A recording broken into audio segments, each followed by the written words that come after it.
Assalamualaikum warahmatullahi wabarakatuh. Halo adik-adik, apa kabarnya hari ini? Sehat semua ya? Oke, sebelum memulai pembelajaran hari ini, kita berdoa bersama-sama dahulu ya.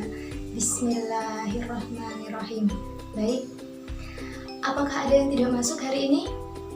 Masuk semua ya? Bertemu lagi dengan Bu Aulia Miftahuzana, kita akan belajar tentang ekonomi.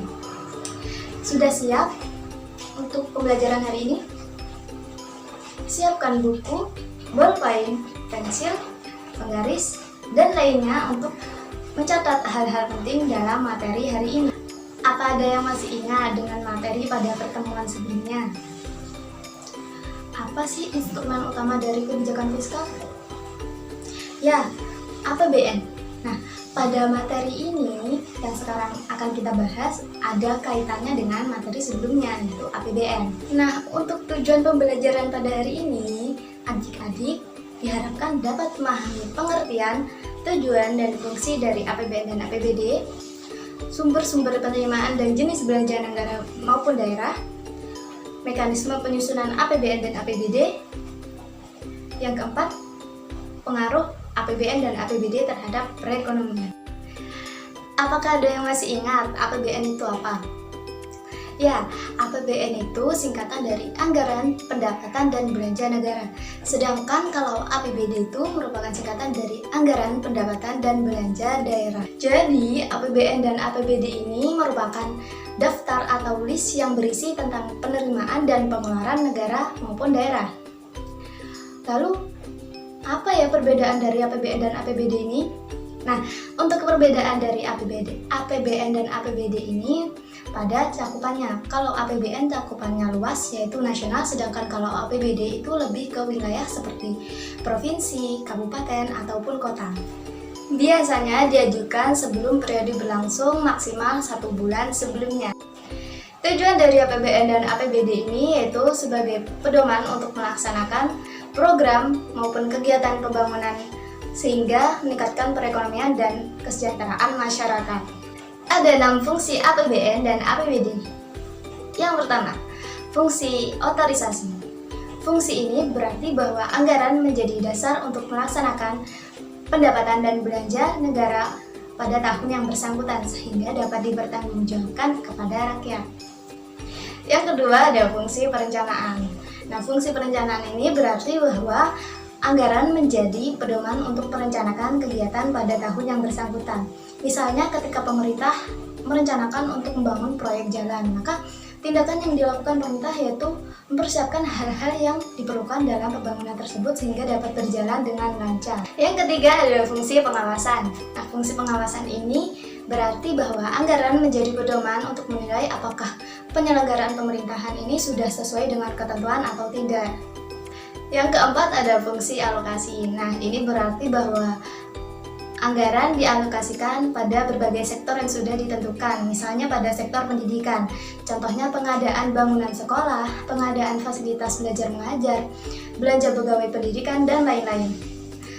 Misal pada sektor kesehatan, bisa pengadaan bangunan rumah sakit, vaksin gratis untuk masyarakat, dan masih banyak lagi.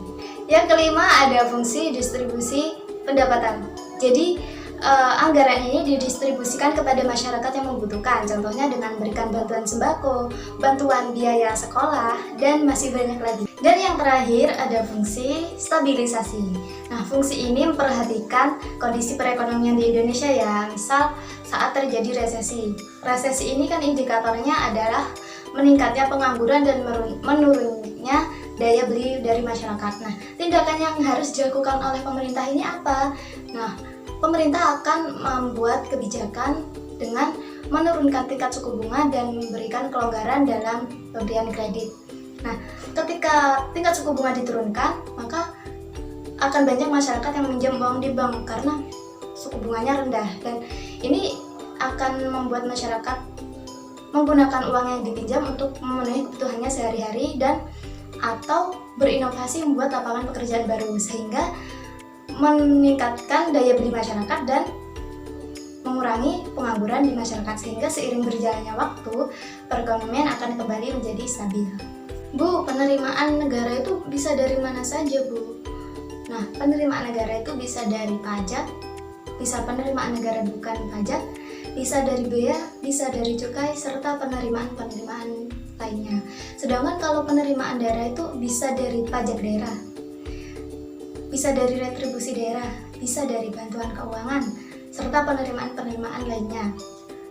Untuk pengeluaran negara itu bisa untuk belanja pegawai, belanja barang, belanja rutinan daerah, subsidi, pembayaran bunga dan cicilan utang, dan masih banyak lagi. Untuk belanja daerah itu bisa untuk biaya modal, biaya yang tidak disangka-sangka, biaya administrasi dan umum, biaya operasi dan pemeliharaan, dan lain-lain. Selanjutnya adalah mekanisme penyusunan APBN dan APBD. Mekanisme penyusunan APBN. Pertama-tama, Presiden bersama kabinetnya akan membuat rancangan anggaran pendapatan dan belanja negara yang kemudian diajukan kepada DPR. Lalu oleh DPR dibahas. Apabila RAPBN ini diterima, maka akan disahkan melalui undang-undang menjadi APBN. Dan apabila RAPBN ini ditolak oleh DPR, maka akan menggunakan APBN pada tahun sebelumnya. Jadi APBN pada tahun sebelumnya akan digunakan juga pada tahun berikutnya. Mekanisme penyusunan APBD hampir sama dengan APBN, yang membedakan adalah pelaksananya. Kalau APBD ini pelaksananya yaitu pemerintah daerah, seperti gubernur, bupati, atau wali kota. Nah, pertama-tama gubernur, bupati, atau wali kota ini merancang RAPBD, Rancangan Anggaran Pendapatan Belanja Daerah, yang kemudian diajukan kepada DPRD. Nah, setelah dibahas oleh DPRD, apabila diterima akan disahkan melalui peraturan daerah menjadi APBD, dan apabila ditolak akan menggunakan APBD pada tahun sebelumnya yang akan digunakan pada tahun berikutnya juga. Setelah 1 tahun terlaksananya APBN dan APBD, maka pemerintah pusat maupun daerah akan mempertanggungjawabkan atas apa yang sudah dilaksanakannya. Pertama-tama untuk APBN, Presiden menyampaikan rancangan undang-undang tentang pertanggungjawaban pelaksanaan APBN kepada DPR berupa laporan keuangan yang sudah diperiksa oleh Badan Pemeriksa Keuangan selambat-lambatnya 6 bulan setelah tahun anggaran. Nah, dalam laporan keuangan ini berisi laporan realisasi APBN, neraca, laporan arus kas, catatan atas laporan keuangan, dan juga melampirkan laporan perusahaan negara dan badan lainnya.